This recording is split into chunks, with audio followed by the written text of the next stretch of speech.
Ok, senhores, então vamos lá. Vamos falar a respeito de resolução. Resolução é algo que está vinculado diretamente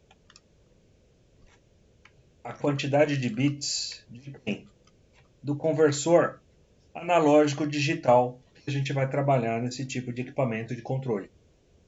Tá? Então, quando eu falo de uma entrada de um CLP analógica, eu acredito que os professores do terceiro módulo lá falaram para vocês, olha, a entrada da lógica de um CLP possui um componente chamado AD. Quem que é o componente AD? O AD é um conversor analógico digital.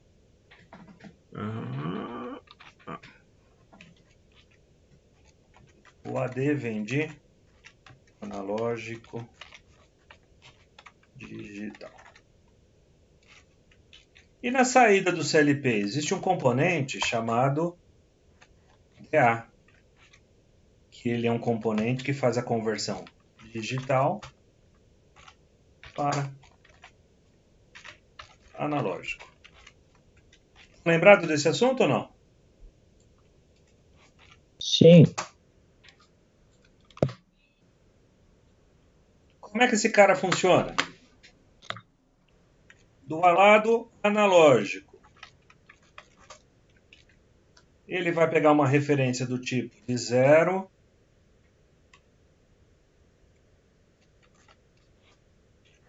a 10 volts. E do lado digital,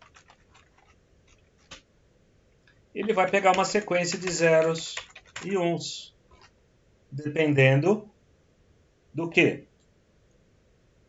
Do que a gente chama de resolução.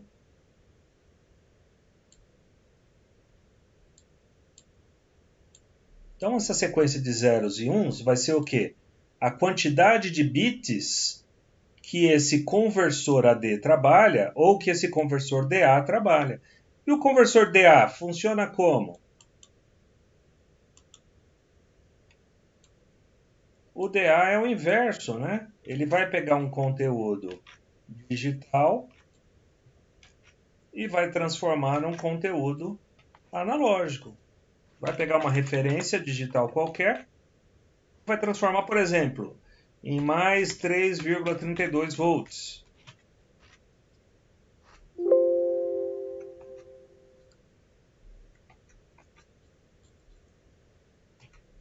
Mais 3,32 volts. Isso aqui é um número hipotético, é um exemplo só para a gente entender aí o que está sendo dito. Esse conceito aqui, tudo bem? Tudo bem. Conceito básico. A pergunta que fica é, como é que funciona essa questão dessa resolução? Né? Qual é a continha que o CLP faz para decodificar aquele sinal analógico num sinal digital? Se eu entender como essa continha funciona, eu entendo como que o conversor analógico digital funciona. Se eu entender como esse conversor analógico funciona, eu entendo como pegar essa grandeza decimal e jogar dentro do supervisório numa escala de grau Celsius, pressão, vazão, do que eu quiser. Tá? Então, a primeira etapa dessa aula que eu queria passar para vocês é exatamente o conceito da resolução. Resolução é dada pela formulinha chamada K igual LFE dividido por 2 elevado a N menos 1. Onde o K é o que eu chamo de resolução. O LFE é a diferença entre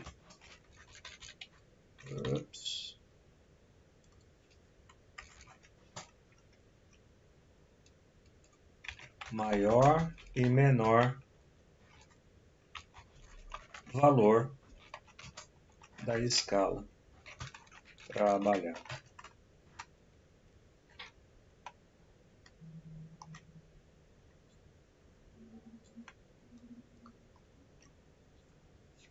O N é igual número de bits da interface.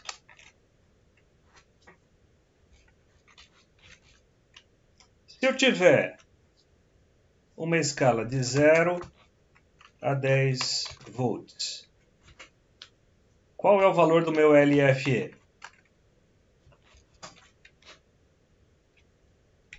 10. 10. Se eu tiver uma escala de 8 bits, como que fica o meu 2 elevado a n menos 1? 2 elevado a n menos 1.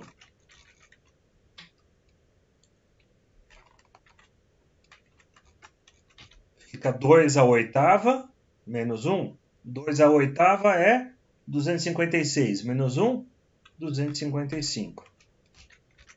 Quem é o meu K, então? Igual a esse cara, dividido por esse cara.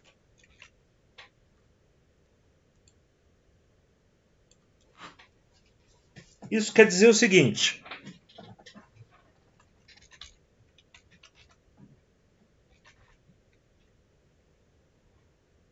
O que é uma grandeza de 8 bits?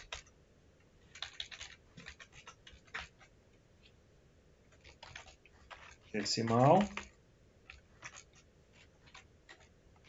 binário,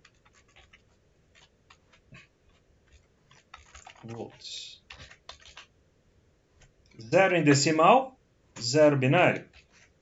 1 decimal, 1 binário. 2 decimal, 10 binário. 3 decimal, 11 binário. 4 decimal, 100 binário. Certo? E isso vai até quanto?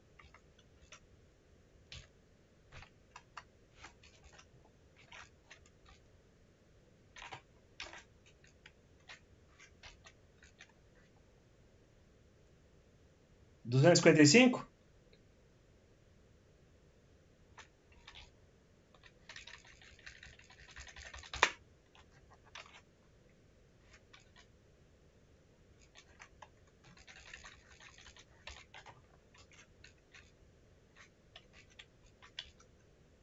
Tudo bem, senhores?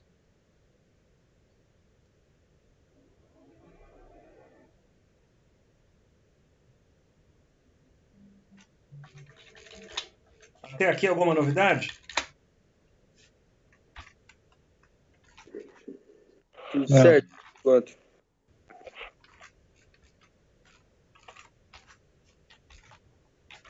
Vamos fazer o Excel trabalhar para a gente.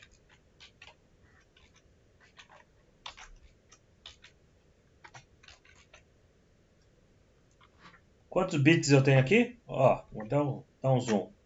1, 2, 3, 4, 5, 6, 7, 8 bits.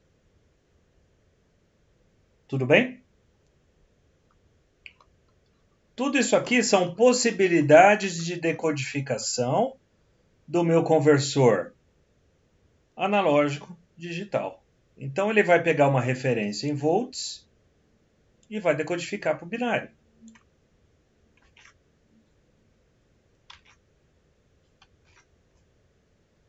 0 decimal, 0 binário será 0 volts. E 1 binário vai ser igual a esse valor. E o 2 binário vai ser igual a isso aqui vezes esse valor.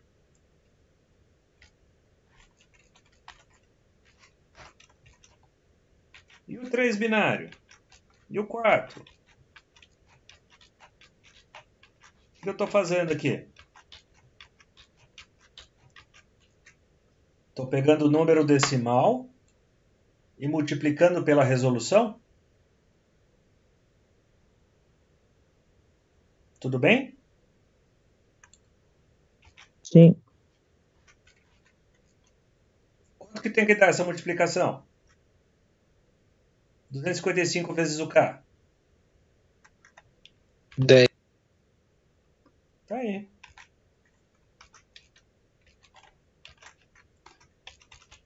Isso quer dizer o seguinte, essas daqui são as possíveis leituras desse CLP de 8 bits,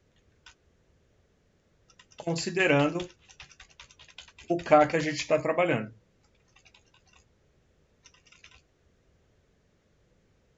Professor, isso aqui ainda está muito confuso. Está confuso ou não?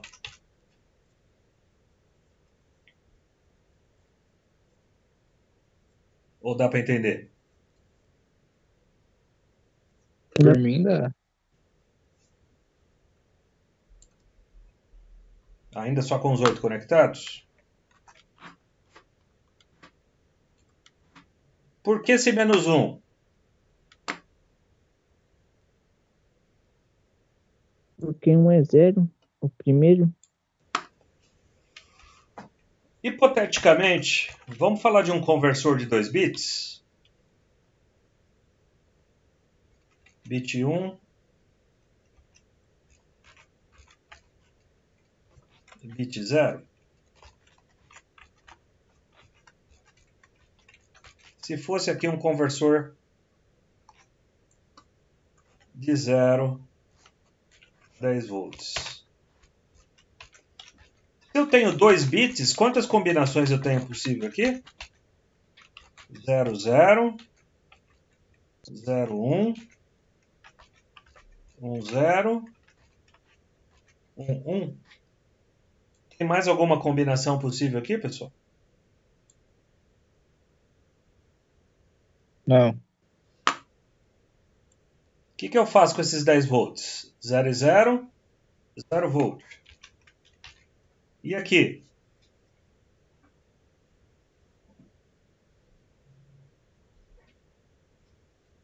Três vírgula 3,33, 6,66, 9,99. Por quê? Por que não é 0, 2,5, 5, 7,5? Ia faltar pro 10, né? Por que não é 10, 7,5, 5, 2,5? Ia faltar pro 0. Por que é 10 dividido por 3?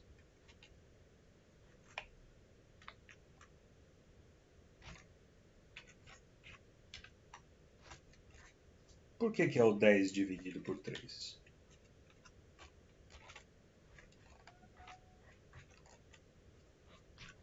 Dois elevado a n menos 1.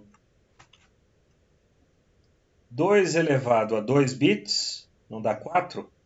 2 ao quadrado não é 4?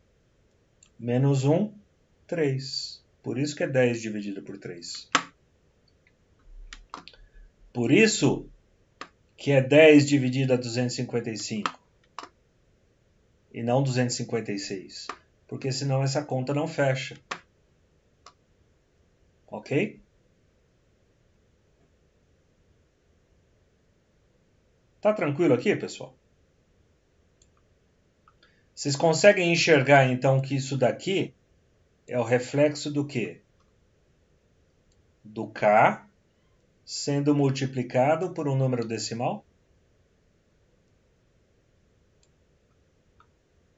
O K multiplicado por 36, o K multiplicado por 108, o K multiplicado por 170.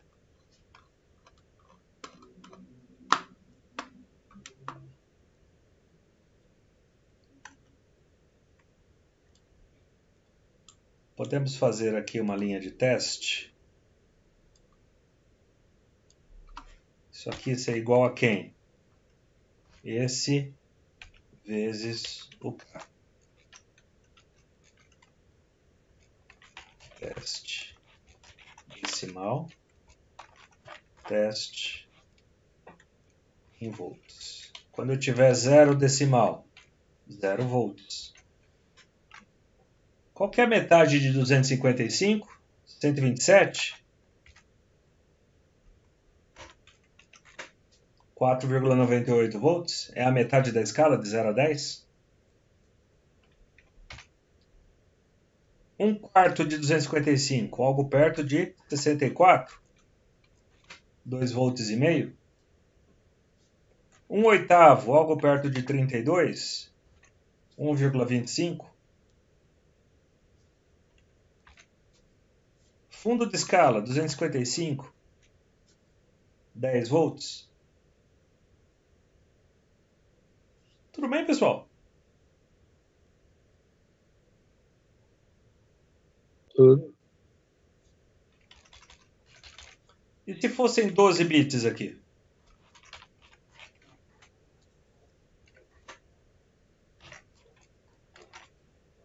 Dois elevado a esse cara, menos 1. Deu erro porque eu escrevi bits. 12. 4.095. Quando eu tiver 4.095 decimal, eu tenho os 10 volts. Qual que é a metade? 2.048? 5. 1.024? 1/4. 512? 1/8. 256? 1/16.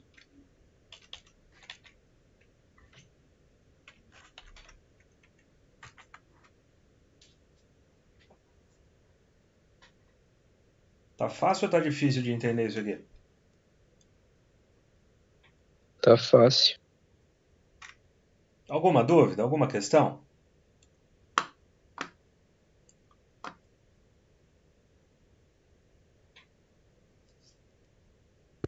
Ainda não.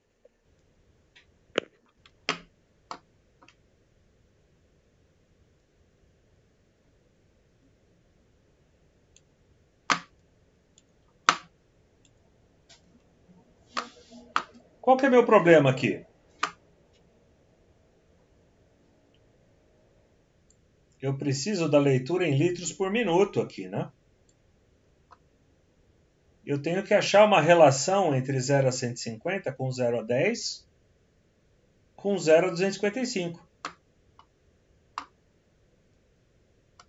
Então, como é que a gente faz a calibração do sistema? Primeiro ponto, eu tenho que entender qual que é a relação de 0 a 150 para 0 a 10 volts. Para mim entender qual é o sinal que vai sair desse medidor. Então, vamos lá. Ó.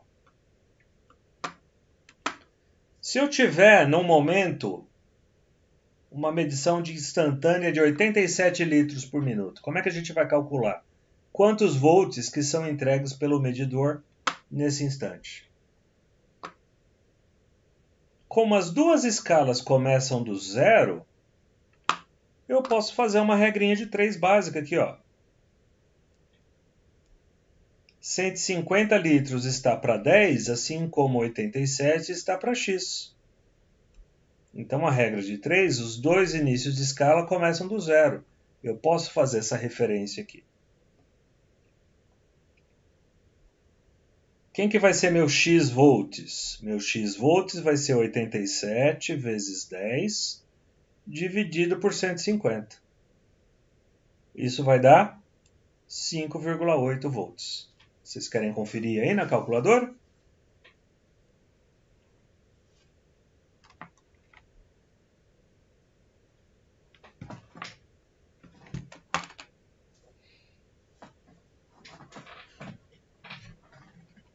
Tudo bem, senhores?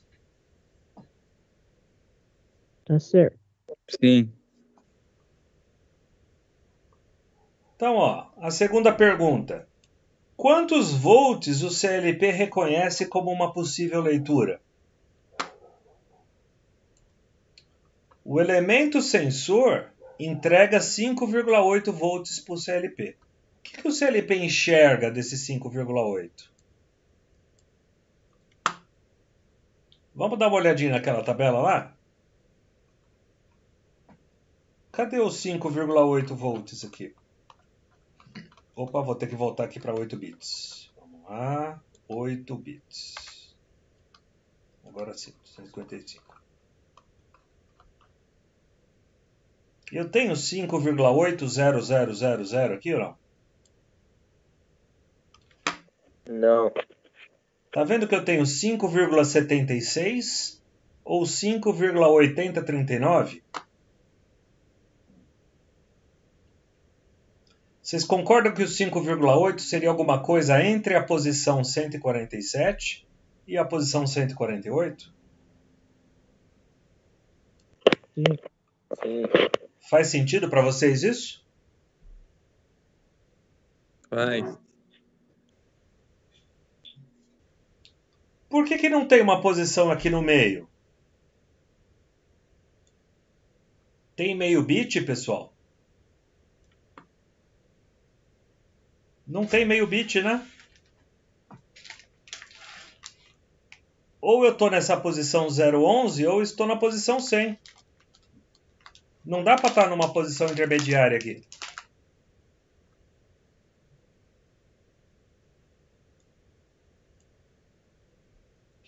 Tranquilo? E aí eu entro num dilema. Como que eu acho esses valores aqui, ó, sem ter que preencher essa tabela toda? Eu acho esses valores através do K. Vamos explicar para vocês como é que a gente acha esse valor aqui, então. Quem é o K? LFE dividido 2 elevado a N menos 1.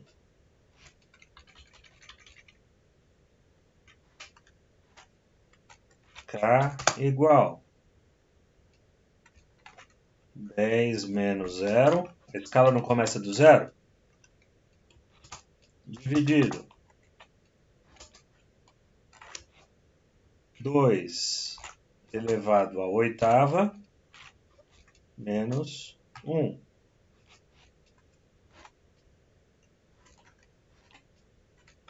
K igual 10 dividido 256 menos 1, 255, igual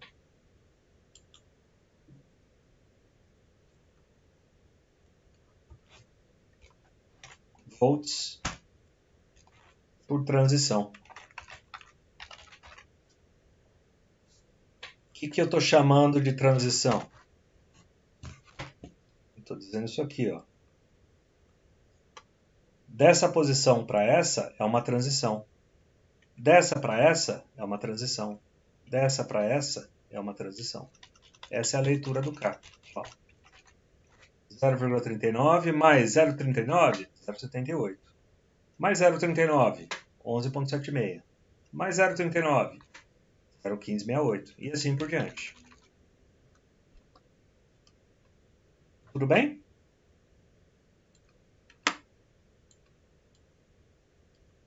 Uma vez que eu sei o valor do K, o que eu vou fazer? Eu vou pegar os 5,8 volts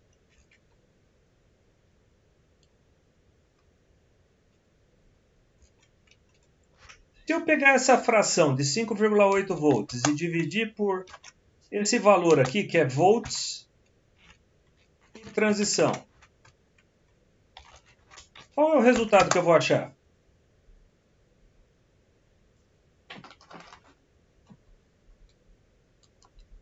O valor em decimal? Eu vou achar em qual transição, aproximadamente, esse valor se encontra. Vai me dar o resultado de 147,9. Vamos olhar lá.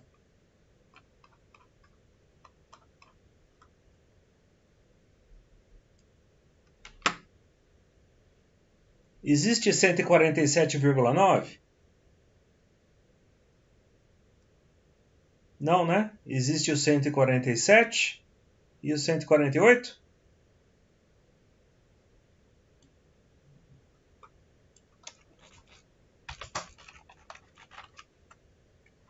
Portanto, ou o CLP reconhece 147 decimal, ou o CLP reconhece 148 decimal.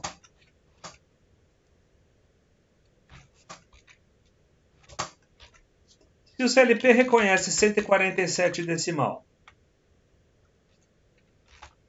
então temos 147 vezes o K.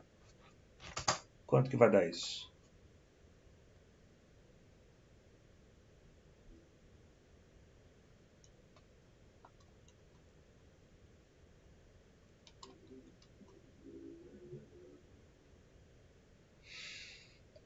Uh, 147, cadê? 10 dividido por 255, joga na memória.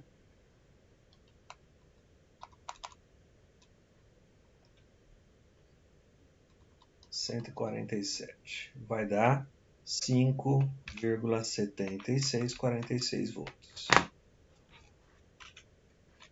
Só que se o CLP reconhecer 148, então temos 148 vezes o K, que é igual a 5,8039 volts.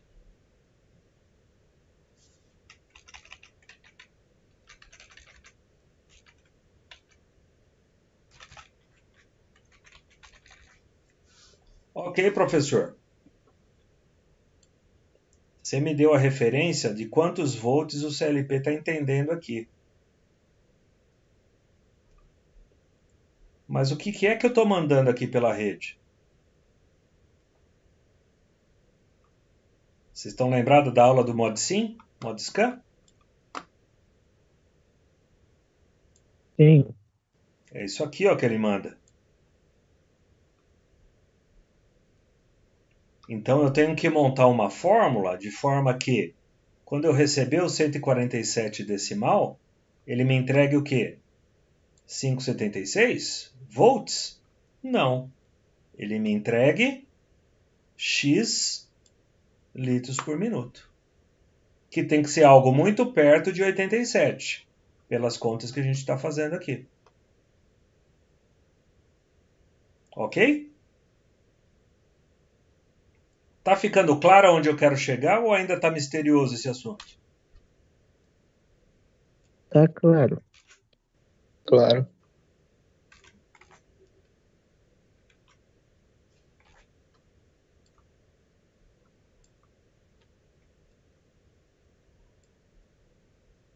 Dá uma olhadinha na questão 3. Qual é a conversão que o supervisório deve fazer para entregar a leitura instantânea do lado da rede, considerando um valor recebido em uma escala de X litros por minuto? Como é que essa rede me entregando 147, eu vou conseguir fazer essa conversão para litros por minuto? Essa é a pergunta. E a resposta é a seguinte. 0 está para 10 volts, assim como 0 está para 150 litros por minuto. Assim como 0 está para 255 decimal. Ou seja, espera aí, professor, se eu tenho um valor decimal que eu estou fazendo uma leitura em volts e o meu sensor ele é linear, quer dizer que eu posso fazer uma escala direto de 0 a 255 para 0 a 150 litros por minuto?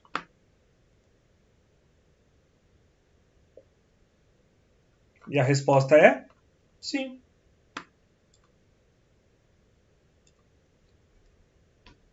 Quando eu tiver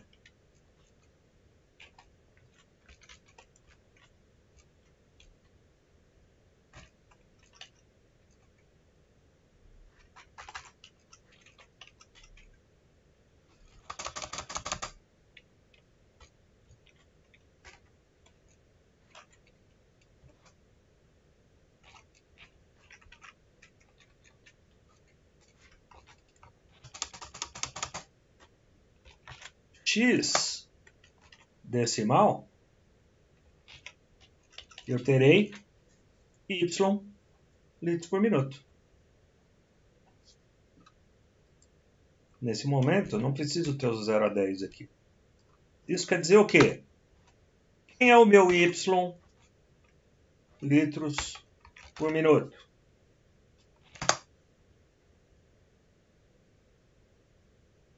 É igual ao meu x decimal vezes 150 litros por minuto. Tudo isso aqui dividido 255 decimal.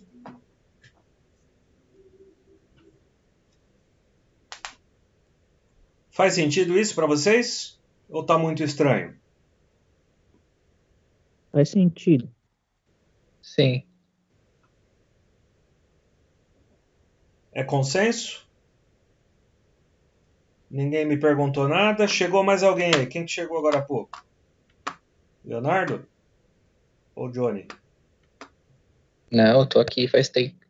Johnny que entrou agora, Johnny?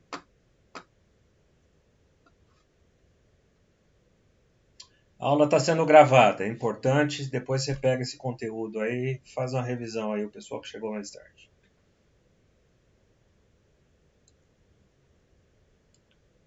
Então, basicamente, eu construí uma fórmula que vai fazer a conversão de qualquer grandeza de decimal em litros por minuto. Vamos fazer um teste? Quando 147 decimal, temos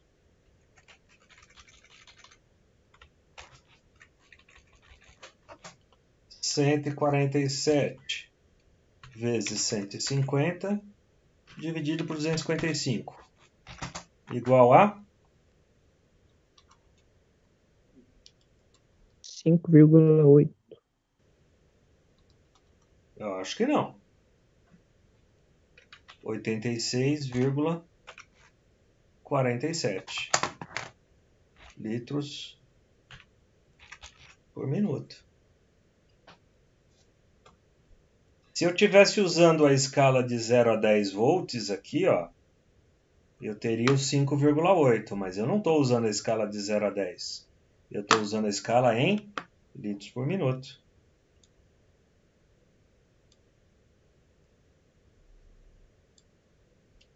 Se eu pegar esse 147,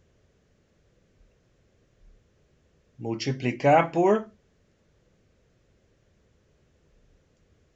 10 e dividir por 255, quanto que eu vou ter?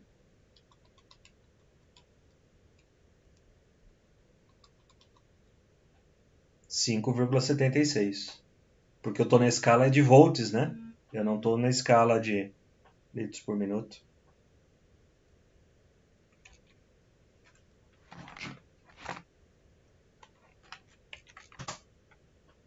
O que seria o fundo de escala? Não seria 255 decimal?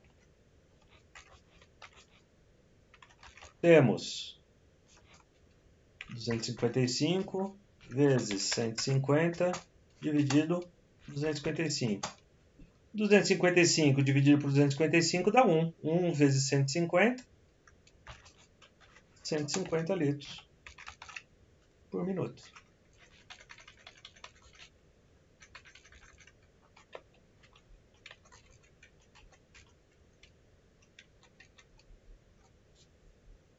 Ou seja, o teste aqui funciona.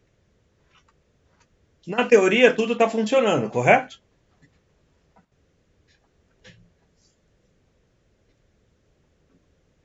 Tudo bem, senhores? Sim.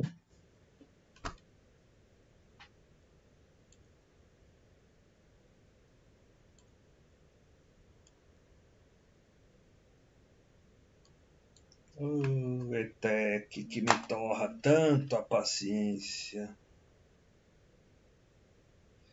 Vamos lá.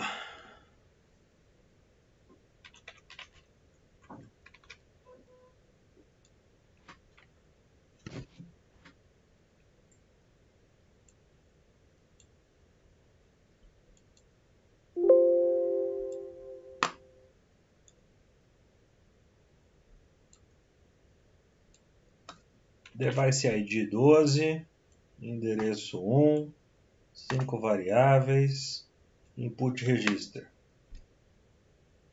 Connect, Modbus TCP, endereço 1, autossimulação habilitada, incrementando de 1 em 1 a cada 1 segundo, com um simulador de 8 bits. Tá aqui. Vamos abrir o elipse SCADA.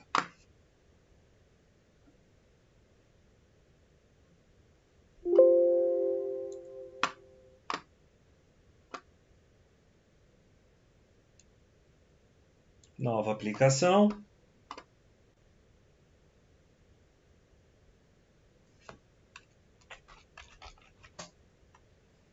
Para vocês aqui é a aula 02, quarto Z.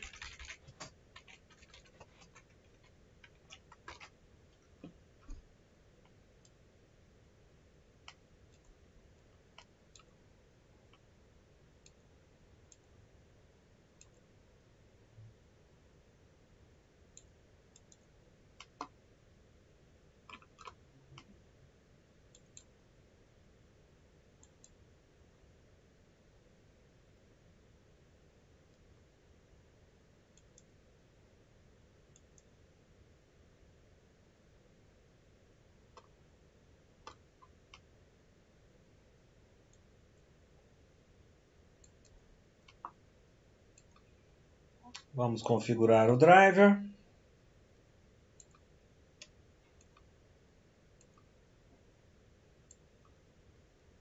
Não é o Modbus serial, é o Modbus TCP.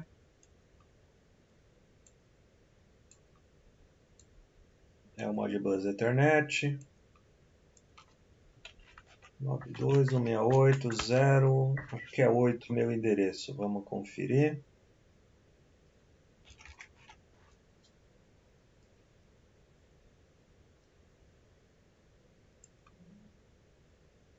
ipconfig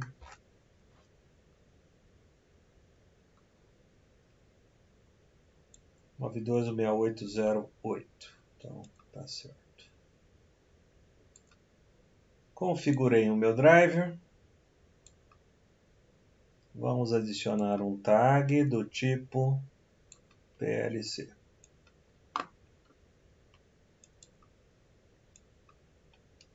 Doze, 8, 0, 1. Tá aqui. Tá fazendo a leitura. Como é que eu sei que eu estou fazendo a leitura certa?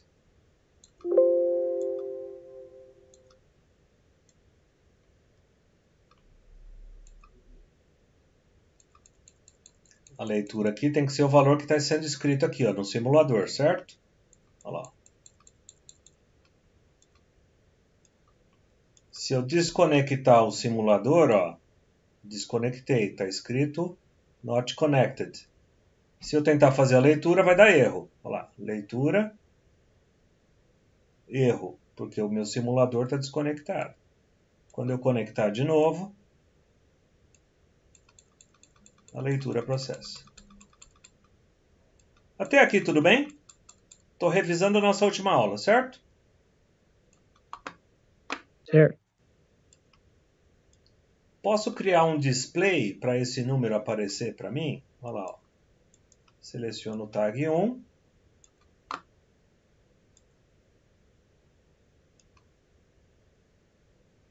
Está aparecendo a leitura para mim, ó.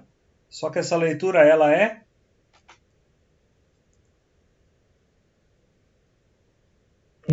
Decimal.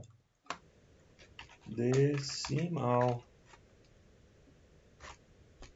Essa leitura aqui é em decimal. Isso daqui fica ruim para mim trabalhar. Eu preciso trabalhar para o meu supervisório como? Eu preciso trabalhar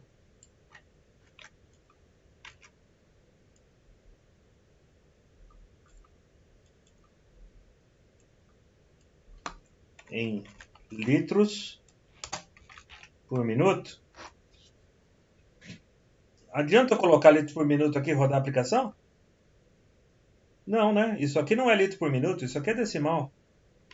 Então eu tenho que ter um lugar para fazer essa conta de conversão de decimal para litros por minuto. Ok? Agora a gente entra no conteúdo da aula de hoje. Lá no Organizer, nos tags, eu posso adicionar um novo tag que se chama tag expressão.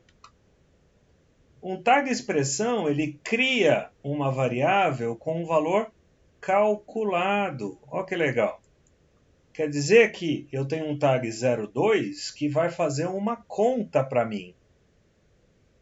E essa conta, onde que ela vai entregar o resultado? Vai entregar o resultado aqui, ó, no tag 02. Então eu posso chamar esse 02, por exemplo, de tag litros por minuto. Para ficar mais fácil para mim identificar quando eu for utilizar essa informação na minha aplicação.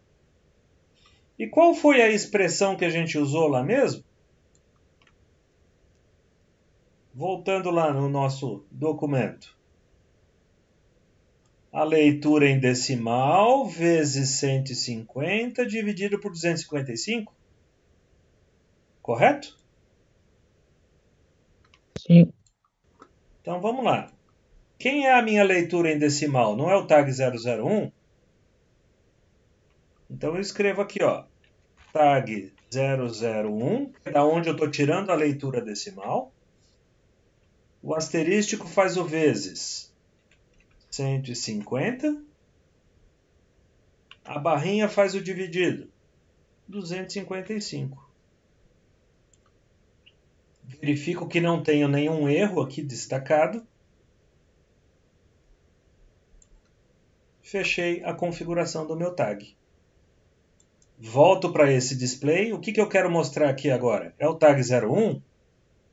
Não, o que eu quero mostrar é o resultado do tag litros por minuto. Fecho.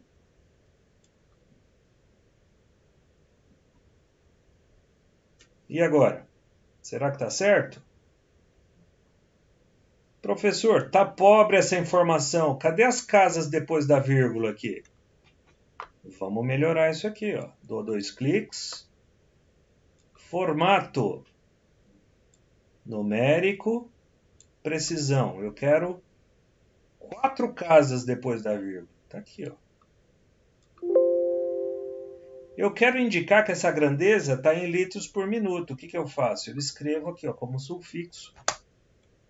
Litros por minuto. Ah, mas dá para deixar bonitinho assim, professor? Dá, ó, você pode colocar aqui, ó. Leitura de... Tá vendo que eu escrevo aqui, aparece aqui do lado? Professor, letrinha miúda, né? Dá para melhorar isso aí? Olha lá, fonte.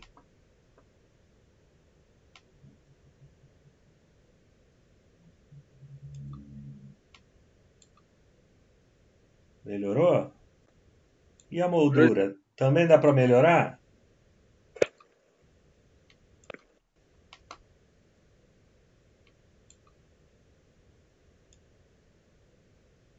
Vamos pôr no negrito, cadê? Itálico, negrito.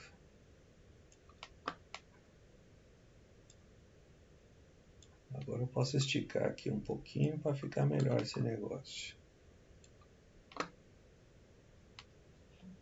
Eu ouvi um comentário aí, o que houve? Eu não consegui entender o que vocês falaram. Eu só ia perguntar qual que é o máximo que ele consegue chegar de precisão? Ele consegue fazer tipo um número inteiro assim, se for um número gigantesco? Você está falando de casas depois da vírgula? Isso, aqueles que são, por exemplo, que fica... É que eu esqueci o nome agora. Tipo quando é notação científica e daí tem muito número depois. Uhum. Ele consegue identificar até quantos números depois da vírgula? Ah, cara, não faz pergunta difícil não, porque isso daqui na verdade é o Windows que está fazendo, né? É o que o Windows permite, eu não sei. Eu não sei qual que é o limite aqui. Vamos tentar aqui.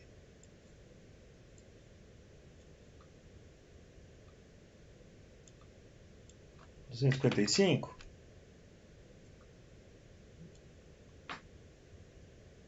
Não tem nem espaço para enxergar.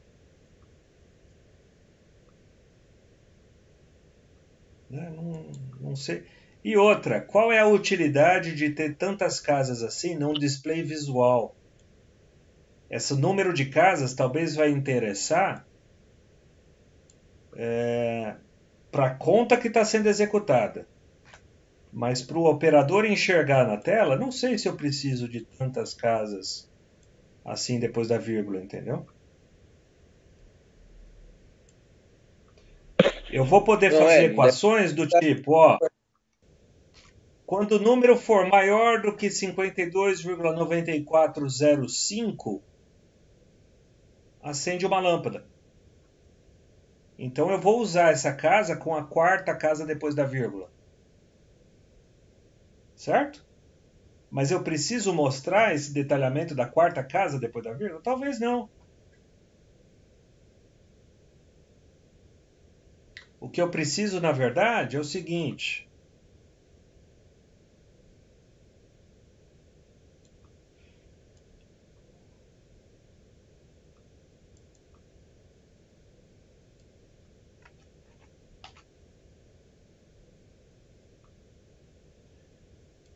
Uma leitura abaixo de 40 litros por minuto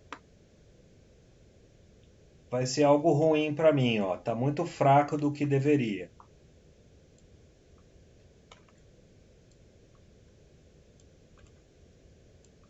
E uma leitura acima de 120 litros por minuto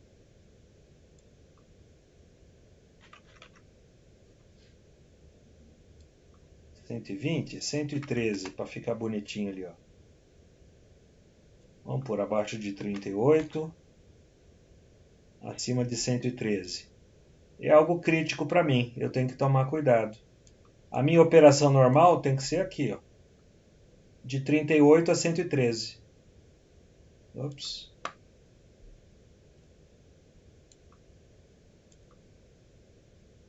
Adiciono o tag.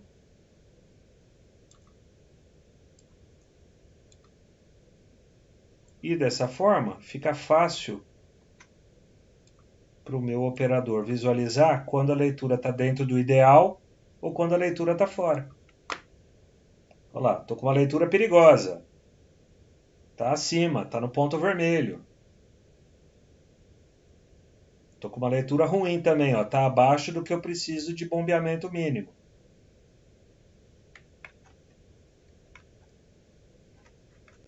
O bombeamento mínimo ali no caso é o 38? Vamos lá. Deixa eu desabilitar. Então o ideal aqui, para esse desenho hipotético, tá? Do jeito que eu representei aqui, o ideal é trabalhar entre 38 e 113. Se eu colocar uma variável aqui de, sei lá, 67 decimal, olha lá, tá dentro. Se eu colocar uma variável aqui de 18 decimal. Tá dentro. Se eu colocar uma Professor, variável de 200, ó, já invadi a área vermelha. 127. Metade da escala. Então eu posso ir trocando esses valores aqui, ó, e fazendo com que esse ponteiro seja alterado. Ok? mas, por exemplo, tudo certo. Tipo, eu sei que aqui é um exemplo, né? Só que vamos falar, de uma indústria mesmo, tal. Essa área verde, que seria a ideal para ela trabalhar, geralmente ela tem esse intervalo grande, assim, por exemplo, de 38 para 113, é um intervalo bem alto. Não. Aí ela é um intervalo bem menor, não Na é? verdade, se eu tiver um processo, aí eu não vou trabalhar desse formato, eu vou trabalhar com um set point. Lembra que a gente falou do set point ou não? Ah, não, eu não falei com você de set point, né? Não lembro Eu não. esqueço que vocês não são alunos da mecatrônica comigo, porque na mecatrônica, a primeira etapa do curso, a gente faz exatamente tudo isso. Eu trabalho com eles com as redes e com esses conceitos de instrumentação. O que é Process Variable, o que é o MV, o que é Set Point, o que é Overshoot, né? Então, na indústria, normalmente eu tenho um Set Point, tá ali. Sei lá, 80 litros por minuto. Então, o processo vai ficar oscilando entre 79 e 81. É o máximo que eu vou tolerar ali em torno desse processo de vazão. Pensa, eu estou num forninho de padaria. Eu tolero uma temperatura de 60 graus a 225? Não, o pão ou não vai assar ou vai ficar preto. Eu não vou ter produto com qualidade para pôr no mercado. Então essas grandezas aqui, elas são mensuradas de acordo com o processo. Tá? Isso daqui, por exemplo, pessoal, pode ser o quê? O nível de uma represa. Olha, uma represa pode estar com no mínimo 4 metros de altura e no máximo com 12. Porque se tiver com 15, ela transborda e alaga a cidade. Então aí, esse tipo de processo, eu tolero uma faixa um pouco maior. Tá? Então existem processos e processos. Cada um deles a gente tem que trabalhar de uma forma. Faz sentido para vocês ou não? Sim, com certeza. Por exemplo, tem como tipo, um sensor que vai estar medindo isso. Mas tem como esse sensor, tipo, desregular assim, e daí ele tem meio que uma manutenção, não sei, tipo, mensal, que ele não vai estar captando direito, assim, após um tempo? Como é que você sabe se ele desregulou ou não? Então, é exatamente por isso. Tipo, eles fazem o teste a cada, sei lá, um mês, para ver se ele realmente ainda tá indo certinho. Digo, tipo, como exemplo, o sensor que mede o nível do tanque de gasolina. Tá aqui, senhores, ó. A mecânica a ser feita é essa daqui. Por que eu tenho esses 87 litros por minuto? Porque eu inseri um instrumento de calibração aqui, ó. Tá? Em algum momento eu peguei essa medição instantânea aqui que me deu 87 litros por minuto. E aí eu tenho que fazer todo esse equacionamento aqui, ó. Com 87 litros por minuto tem que sair 5,8 volts. E o meu CLP tem que reconhecer 86,47. Quer ver, ó? Vamos jogar lá, ó, 147 no processo. 147. Deu os 86,47 que estava previsto? Sim. Olha lá. Está perto dos 87 litros por minuto? Sim. E se eu jogar os 148? 148. 87,05? Também é uma leitura possível? Um pouquinho a mais, um pouquinho a menos? Por que eu tenho esse erro aí, essa imprecisão? Porque a resolução da minha entrada analógica ela é baixa. Se eu tivesse uma resolução melhor, 12 bits, provavelmente eu teria uma leitura muito mais próxima do 87, tanto para mais quanto para menos. Então, quando você me pergunta, qual é o procedimento para a gente fazer a calibração? Eu tenho que ter uma medição da grandeza física real, em algum equipamento que eu confio. Fiz essa leitura?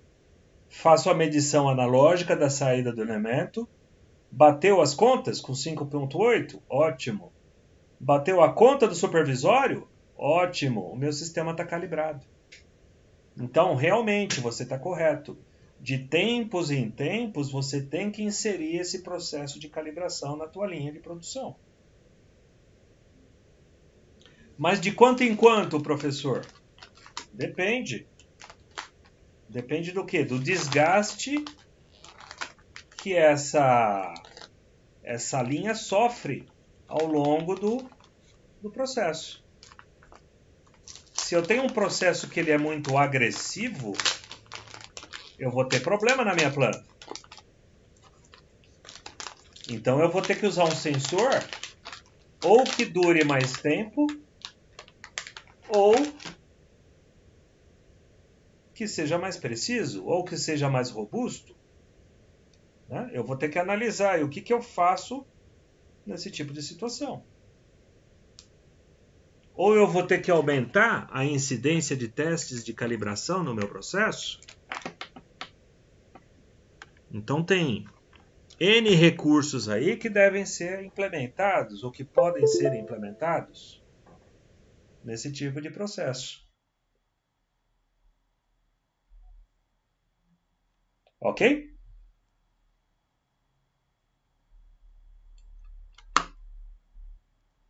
Faz sentido, pessoal?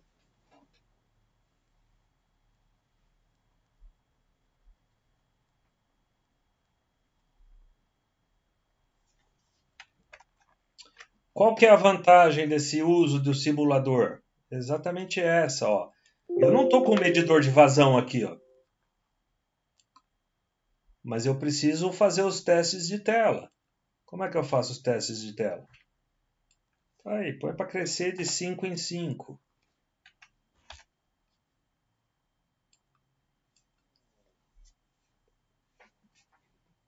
Põe o sistema para trabalhar.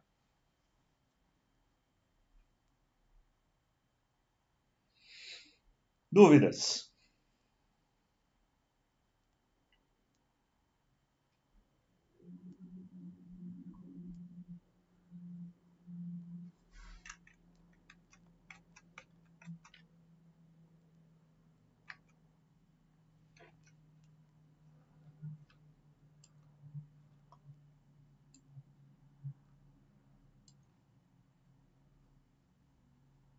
Quem levantou a mão? Thiago?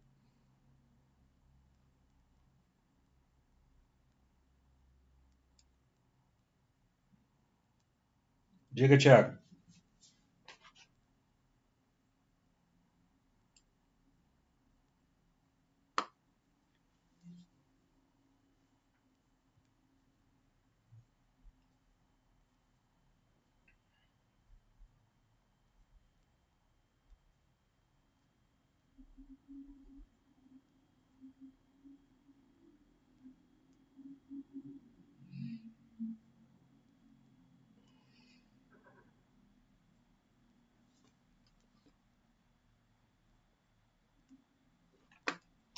Só um instante. Só um instante.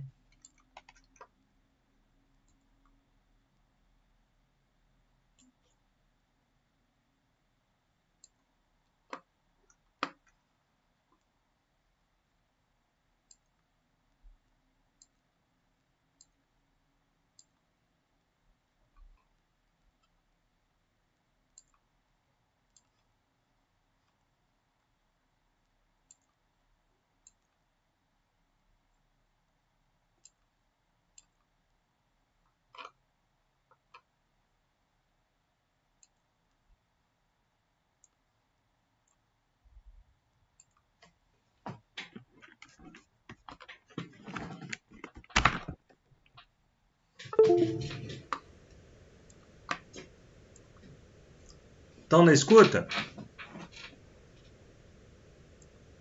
Sim. Agora consigo ouvir vocês, desculpa. Estava num outro processo aqui. Ah, beleza. Até onde vocês ouviram? Não, a gente tava ouvindo tudo, é que o senhor que não tava... Eu que não estava ouvindo vocês. Eu acho que você queria fazer uma pergunta, Thiago? Eu não ouvi realmente sua pergunta. Vamos lá. Sim, não, tranquilo. Eu só ia perguntar, tipo, sobre sensor só. Por exemplo, se for um tanque, assim, que ele libera gás, né? Que sensor que usa para medir gás? Você quer saber o quê? Volume de gás, vazão de gás, quantidade de gás? Não, quantidade de gás. Tipo, por exemplo, se fosse um líquido, ia ser o nível do líquido. Tá. Só que em um gás seria para saber a quantidade de gás que tem. Tá bom. Existe um processo chamado cromatografia. Já ouviram falar disso? Cromatógrafo? Cromatografia é um processo que analisa a composição do gás que está passando por um determinado ponto. Tá? Ela pode ser uma análise química, ela pode ser uma análise óptica. Óptica, sim, você emite uma faixa de onda ultravermelha e dependendo do quanto você emitiu, o quanto você recebe do outro lado, ele te dá uma leitura de concentração. Então, quando a gente fala de gases, a gente fala o seguinte, de partícula por milhão. Então, de 1 milhão de partículas de oxigênio, quantas partículas eu tenho de CO2? Quantas partículas eu tenho de ozônio? Quantas partículas eu tenho de enxofre? Eu analiso, por exemplo, a queima desses alto-fornos. Então, toda empresa de siderurgia, por legislação, os caras têm que ter aquilo que eles chamam de cromatógrafo nas torres de resfriamento, para saber se eles não estão liberando muito CO2 na atmosfera e estão poluindo o ambiente. Tá? Então, um dos tipos de medição é esse. Você analisa ele num ambiente aberto. Tá? Então, é um tipo de medição de partículas, de quantidade de gases distintos na atmosfera.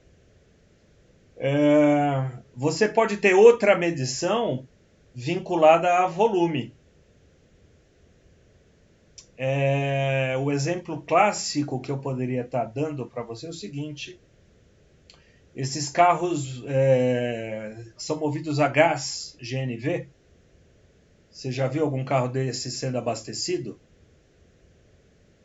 Então você coloca uma quantidade X de metros cúbicos.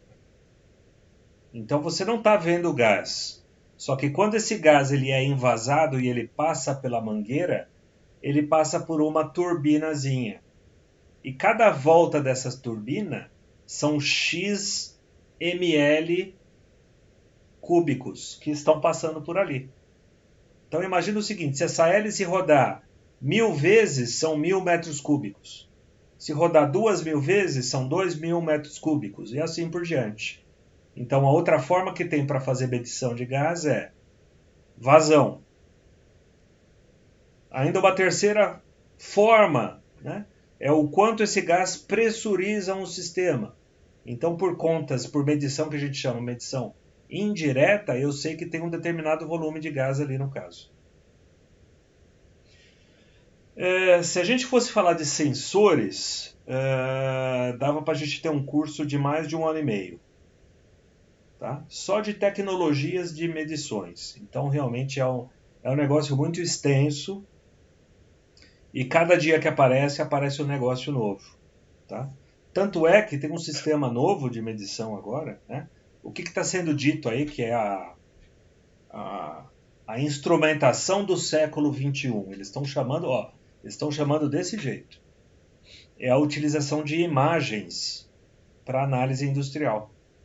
Então eu coloco uma câmera de vídeo na planta e essa câmera de vídeo vai me dar um monte de leitura. Por exemplo, Temperatura. Essa câmera não pode ser infravermelha? Se ela for infravermelha, ela está medindo ali exatamente a temperatura do processo que eu preciso mensurar ou não. Ah, mas eu tenho uma área ali que não pode ter ninguém transitando. Se alguém entrar ali, é como se fosse uma cortina de luz antiga. Eu tenho que parar um maquinário. Eu faço isso por análise de imagem. Né? Eu tenho a câmera apontada para o local, que tem que estar seguro. Se alguém entrar naquela área, a câmera já avisa, já tem a detecção, já paralisa o sistema de transporte, medição, sei lá que diabo de planta é essa que está sendo tratada. Então toda a medição está sendo prevista ser feita agora a partir de imagens. Nível eu monitoro por imagem, volume eu monitoro por imagem, velocidade de processo, máquina parada, todos esses detalhes a gente consegue fazer por imagem. Tá? Então esse negócio de sensor é um negócio bem complicado. Eu não sei se eu te respondi essa questão aí que você levantou com essa medição de gases aí. É isso que você queria saber? Não, respondeu sim, professor. Era isso daí mesmo que eu estava perguntando. Professor, já que estamos falando de sensor, é meio nada a ver agora com a matéria, mas se o senhor puder me responder, em um tanque, assim, qualquer coisa que está medindo líquido, algum desses é mais confiável? Tipo, um sensor de nível ou um sensor de boia? O que muda? O que vai fazer um ser melhor do que o outro, ou um ser mais caro que o outro? Isso aqui é um sensor de boia. O que é isso aqui? É uma boia. Quando o líquido chegar a determinada altura aqui, ó, ele vai fechar um contato e esses dois fiozinhos aqui, dá para ver aqui, dois fiozinhos? Esses dois fiozinhos aqui, ó, vão fechar um contato e vão mandar um sinal para o CLP. Tá? Isso daqui é um sensor de boia. Industrial, inclusive. Qual é a precisão que eu tenho aqui? Ó? Quando que ele fecha? Aqui, aqui, aqui, aqui, aqui ou aqui? Quando que ele abre? Se esse curso for independente para o meu processo, com certeza eu vou usar um sensor de boia. Por quê? Ele é absurdamente mais barato. Só que eu estou falando de 80, 90 reais um sensor desse. Posso usar um sensor capacitivo? Um sensor capacitivo, ele é imersível no líquido. Então pode haver uma contaminação desse líquido. Então não posso usar um sensor capacitivo. Posso usar um sensor ultrassônico, ele gera um sinal, uma onda sonora, e reflete uma onda sonora. Pela diferença de tempo que eu emiti e recebi, eu tenho um determinado nível. São N tecnologias, cada tecnologia tem o seu pró e tem o seu contra. Tá?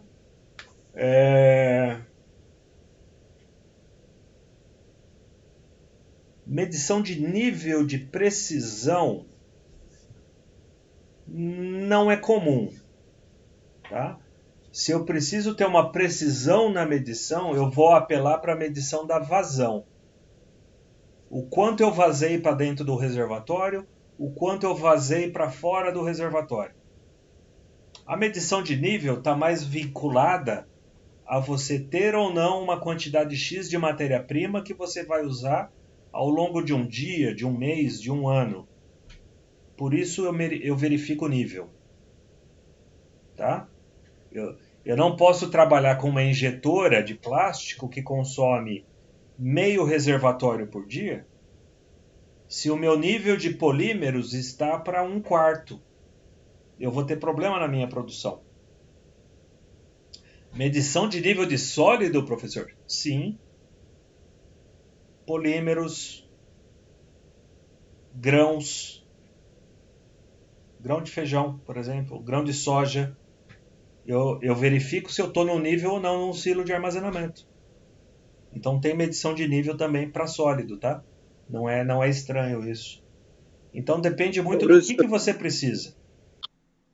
Então, vou dar um exemplo assim para ver se dá para explicar mais diretamente, assim.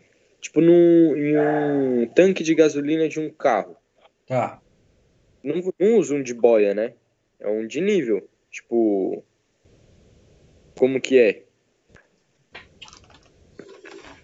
Vocês já viram um potenciômetro nas aulas de eletrônica analógica? Sim, já vi. Uma Sim. variação de resistência axial, certo? Ela varia a resistência de acordo com a rotação que você tem no knob ali, no botãozinho. Tudo bem? É, que a gente Isso. estudou bem pouco, professor. Mas o conceito básico você sabe o que é um potenciômetro. Sim, sim. Coloca esse Sim. potenciômetro na ponta desse eixo aqui, ó. Aqui. Tá vendo aqui, ó? O que vai acontecer? O 0 do potenciômetro, o 1 do potenciômetro. E o meio, e 1/4, e 0,7. Ok? Então, o que é o medidor de nível de um automóvel? É uma resistência variável do lado de cá com uma boia na outra extremidade. Eu continuo com uma boia, só que essa boia ela não está me indicando aberto, fechado. Ela não tem só dois estados. Ela está me dando toda a variação entre 0 e 100% da escala que ela está medindo. Ok? Então, o elemento de boia de medição de tanque de combustível do carro, ele é um elemento analógico, de 0 a 100% da medição do nível. 0 a 100%. Diferente de um medidor de boia desse tipo, que é 0 e 1. Tanque cheio, tanque não cheio. É o máximo que esse sensor te entrega. Porque ele é um sensor digital. Ok? Não sei se eu respondi a tua pergunta. Respondeu, professor. Era isso mesmo que eu tava perguntando. Beleza. Vale, verdade. Mas esse sensor de boia analógico é uma forma de baratear o processo, tá? Boia analógico não se usa na indústria.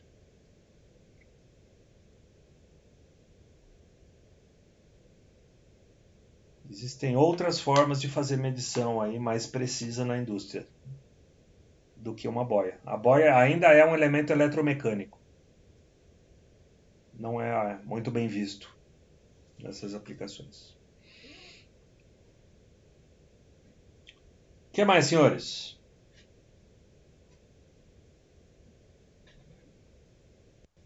Só isso de dúvida, professor.